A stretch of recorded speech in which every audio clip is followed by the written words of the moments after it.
El Correo de Andalucía.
Salvo el amanecer jubiloso del Domingo de Ramos,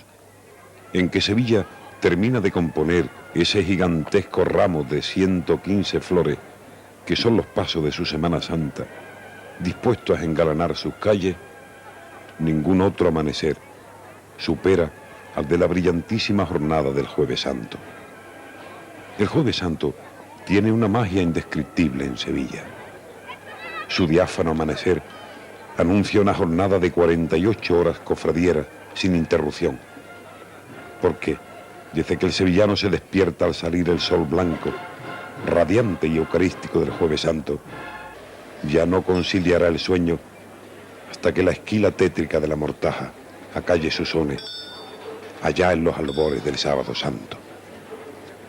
A partir del Jueves Santo hay nazarenos de todos los colores, a todas horas y por todas las calles de Sevilla y de Triana. Los ecos trepidantes de las cornetas doblan todas las esquinas bajo el rítmico taconeo de los tambores. Y los aromas del incienso y el azahar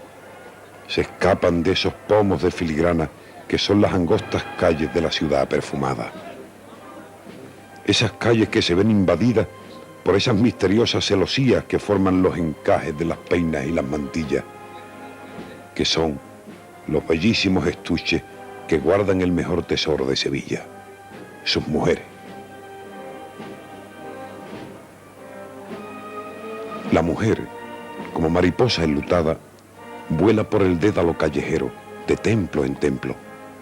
para arrimarse las luces crepitantes de los cirios de los monumentos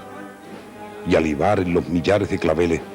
que rodean la exposición del sublime misterio de la Eucaristía. Es un ir y venir constante, apresurado,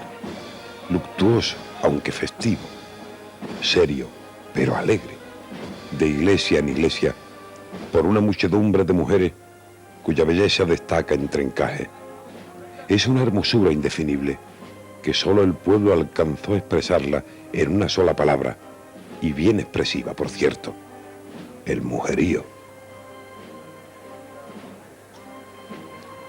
Es Jueves Santo. Los ojos de la tarde tienen una extraña tristeza. De alguna parte viene un olor a crisantemos recién cortados y a palomas de azahar heridas. Las vírgenes bordan suspiros en el aire y la calle es un duelo de silencio. Es entonces cuando la luz de Sevilla, respetuosamente, abre la ventana del día y se asoma tras los visillos de una blonda para mirar de cerca la pasión. Por eso las mujeres ponen mantillas sobre la firme celosía de la peina.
Marcado el solemne mediodía del Jueves Santo por el primer sol de la primavera, unos nazarenos vestidos de blanco como los ángeles, ornados con un escapulario celeste, en honor y memoria de la concesión inmaculada de la Dolorosa María de los Ángeles, se afana en organizar su procesión desde el recoleto compás de una íntima capilla, la de los Ángeles, naturalmente, que se alzó a principios del siglo XVIII a extramuros de la Puerta de Carmona, en dirección al Osario. Ellos vienen encabezando el discurrir a la catedral en Jueves Santo desde principios de siglo, pues en las pasadas centurias lo hacían en Viernes Santo o en su madrugada, y no con asiduidad. Se les conoce popularmente por los negritos, pero este apelativo no encierra el menor contenido irónico por ir vestidos de blanco inmaculado, sino que responde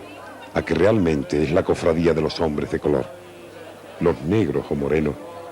que formaron una cofradía de luz bajo la vocación de Nuestra Señora de los Ángeles,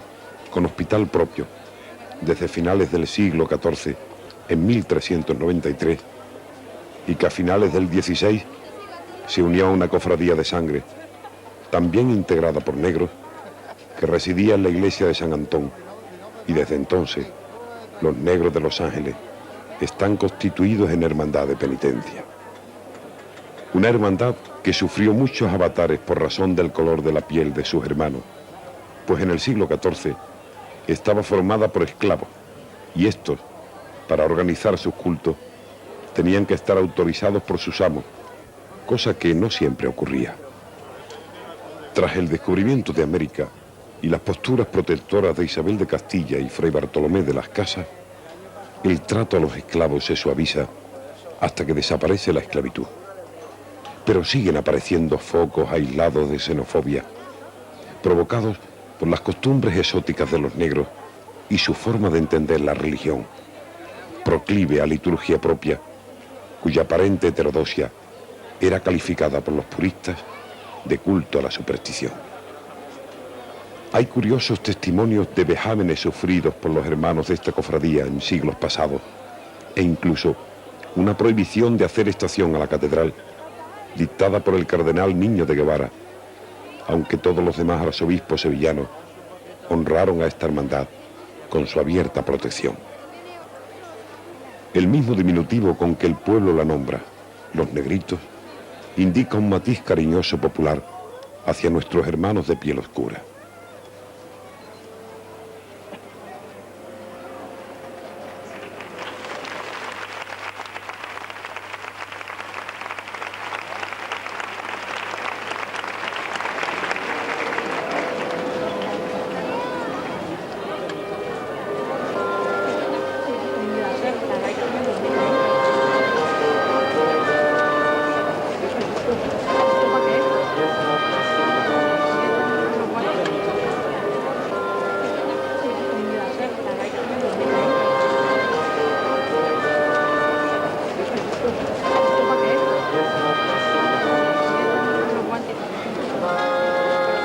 Las primeras muestras fotográficas de cómo hacía su estación a la catedral datan de principios del siglo XX. Si bien hay documentos muy anteriores y una referencia, poco positiva por cierto, del primer historiador sistemático de nuestras cofradías, don Félix González de León, que nos dice a mediados del siglo XIX que desde el siglo XVIII llevaba dos pasos. En el primero, sobre peana mezquina y de poco mérito, va el Señor crucificado bajo el título de la fundación, cuyo título lo tomó porque fue el que se puso en la capilla y para cuya imagen se fundaron esta y el hospital. Desconocemos cómo sería aquella peana, calificada de mezquina y apreciada como de poco mérito, que tenían los negros entre el siglo XVIII y mediados del XIX, tiempo en el que la hermandad arrastraba penuria y decadencia, debido a que entonces había muy pocos negros en Sevilla y hasta 1848 no empezaron a admitirse hermanos de piel blanca.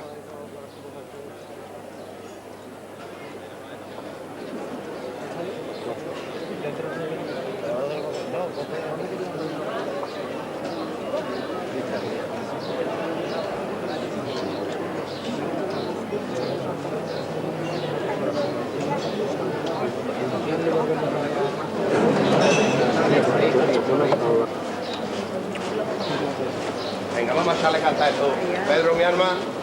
vamos a aguantar ahí. Pedro, un poquito más. Bueno, pararse ahí. Vamos,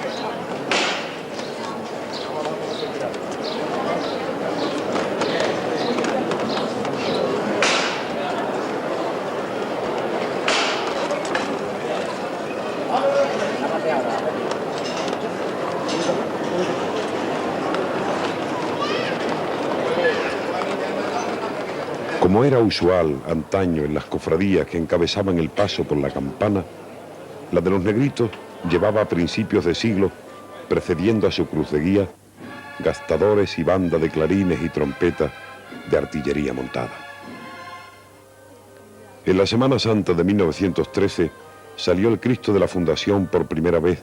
sobre el paso gótico, arreglado, que había pertenecido a la Hermandad de la Iniesta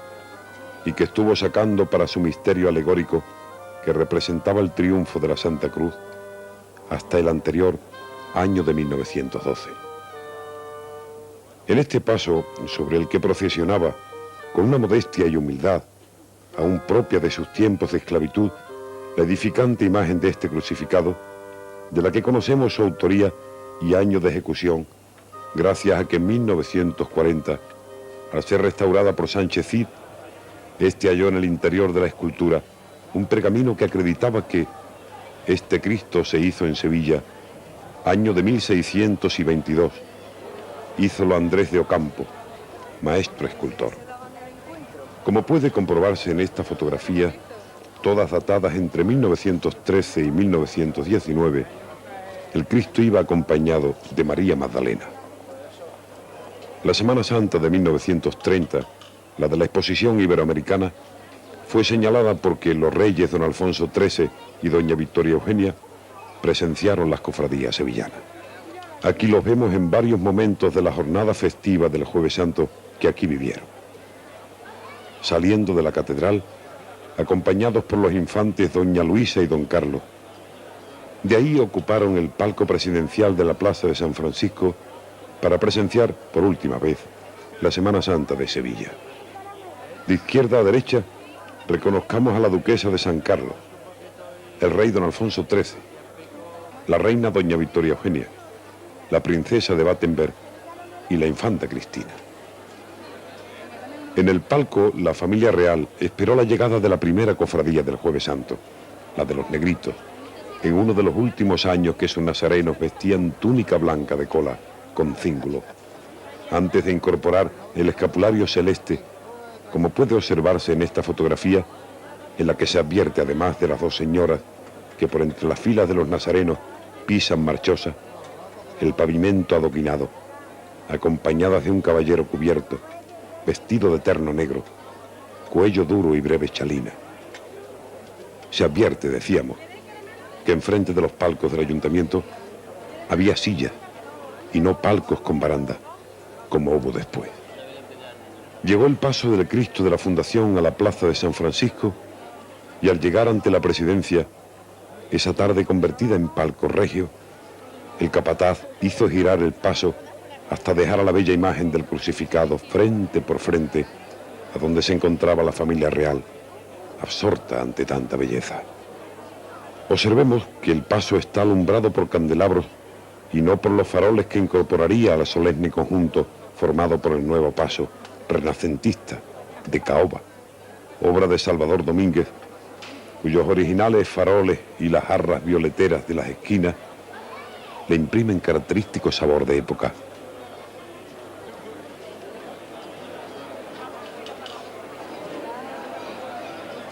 A principios de siglo y hasta 1914,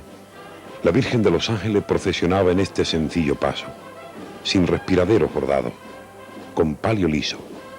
pero con curiosos detalles en su esorno, muy característicos de esmero y mimo, cual es la abundancia de la candelería, no usual en su época, el lujo de las velas rizadas de cera y el original collar de perlas perimetrando la corona. En 1915, la Virgen de los Ángeles estrenó este bellísimo palio, obra del genial diseñador Juan Manuel Rodríguez Ojeda, cuyo terciopelo azul oscuro sirve de soporte a los adornos de oro a realce que en estilo barroco conforman esta obra de arte, cuyas bambalinas simulan una línea sinuosa en la parte superior y puntas lobuladas en la inferior. Una graciosa malla, recurso que Juan Manuel había utilizado en su famoso palio rojo de la Macarena, da fondo a las hojas de acanto, llevando en la frontal y trasera el escudo de la corporación sobre una cartela y corona real.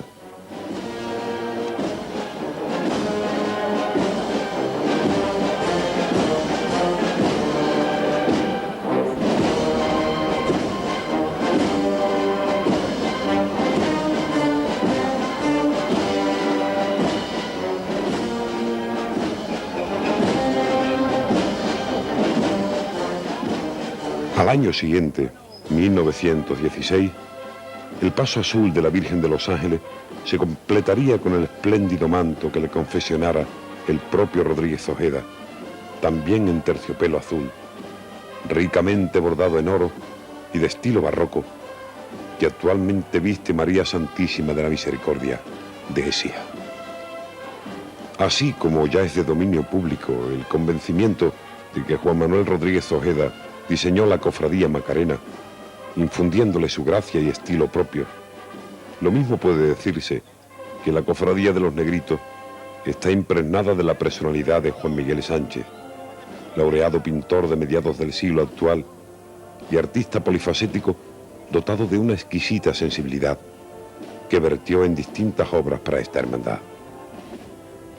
Así se atrevió a encarnar de nuevo y restaurar la imagen de la Virgen de los Ángeles en 1955, diseñar los candelabros entre varales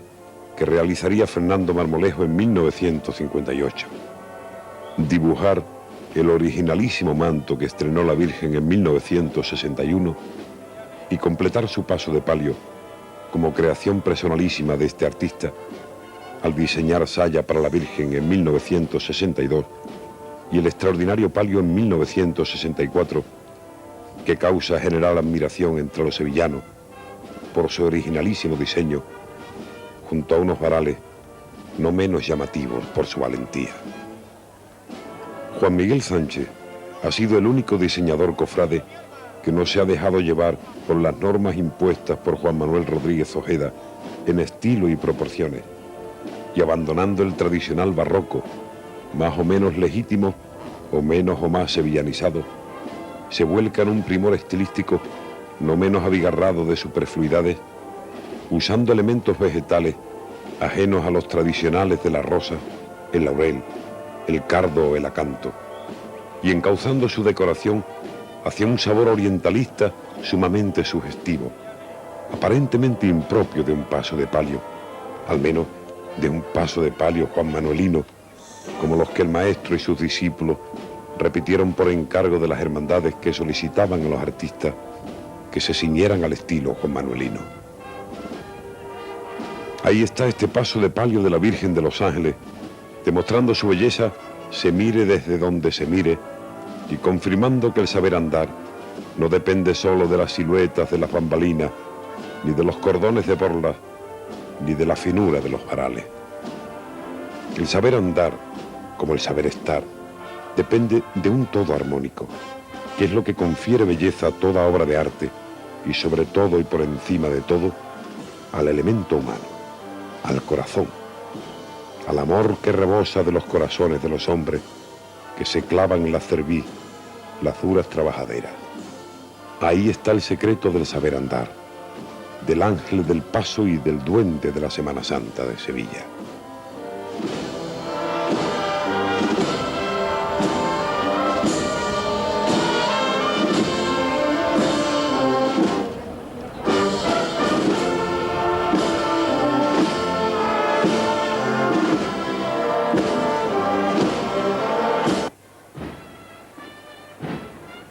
La famosa cofradía de los caballos,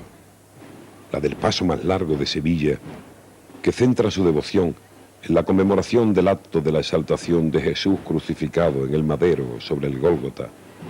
y en el recuerdo de las lágrimas que derramó la dolorosa Madre de Jesús al ver a su divino Hijo exaltado en tan infamante patíbulo, es una de las hermandades que llamamos antiguas, concediéndoles este adjetivo a las fundadas como consecuencia de las normas impuestas por el Concilio de Trento y cuyo cumplimiento se establece en la década de los 60 y siguientes del siglo XVI, que es cuando se fundan muchas de las hermandades que han llegado hasta nuestros días y no pocas ya extinguidas. De mediados del siglo XVII hay datos de que en su estación a la catedral sacaba un paso alegórico que representaba el triunfo de la Santa Cruz, del cual no conocemos representación gráfica. En 1678, los afamados escultores y tallistas Luis Antonio de los Arcos y Cristóbal de Guadix se conciertan con la hermandad para la ejecución de un paso con las figuras del misterio que representa la exaltación de Jesús en la cruz, cuya composición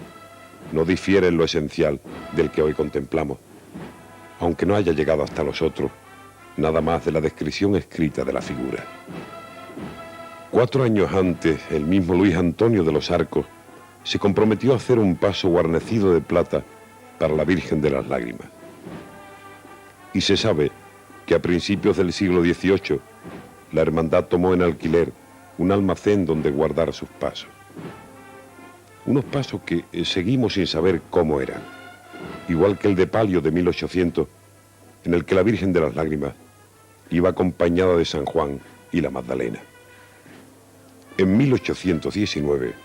el viejo paso de misterio sufrió los devastadores efectos de un torrencial aguacero y 8 años después, en 1827, en pleno furor estético del neoclasicismo, estrenó un canasto que bien pudiera ser el que aparece en esta lámina, cuyo estilo es inequívocamente neoclásico, de línea recta, con espacios rectangulares divididos por columnas clásicas y portadas que incluyen los relieves del anterior canasto, que respondía al estilo barroco de los Arcos y Guadix. También a lo largo del siglo XIX, la Virgen de las Lágrimas procesionaba bajo palio de plata rul, que el grabador de esta lámina nos legó para que lo conociéramos los cofrades de finales del siglo XX y que nosotros nos honramos en reproducir para que lo conozcan los futuros cofrades del siglo XXI. En 1865, José Díaz emprende la reforma del misterio, que queda compuesto por 11 figuras y 2 caballos, y que debe responder a reproducido en esta lámina, que tendrá unos 30 años menos. Tras 2 décadas de tibieza y decadencia, Luis Ibarra González reorganiza la hermandad en 1902 y se estrena un canasto de estilo barroco que, salvo reformas posteriores, responde al actual y que conserva los relieves del primitivo paso, y las columnas clásicas son sustituidas por otras de las llamadas salomónicas, como se advierte en esta antigua fotografía. El misterio fue restaurado por Emilio Pizarro, haciendo los caballos y los sayones nuevos, así como usando tela encolada para vestir las demás figuras, que son las que ahora contemplamos.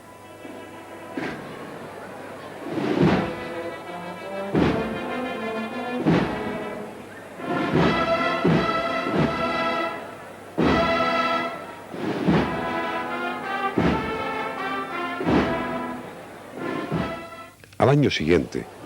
la Virgen de las Lágrimas estrena el bellísimo palio que diseñara y bordara en su taller Juan Manuel Rodríguez Ojeda. En 1919, el pasopalio se completa con un no menos bello manto, de bordado muy fino, original de Álvarez Udell y realizado en los célebres talleres de Olmo.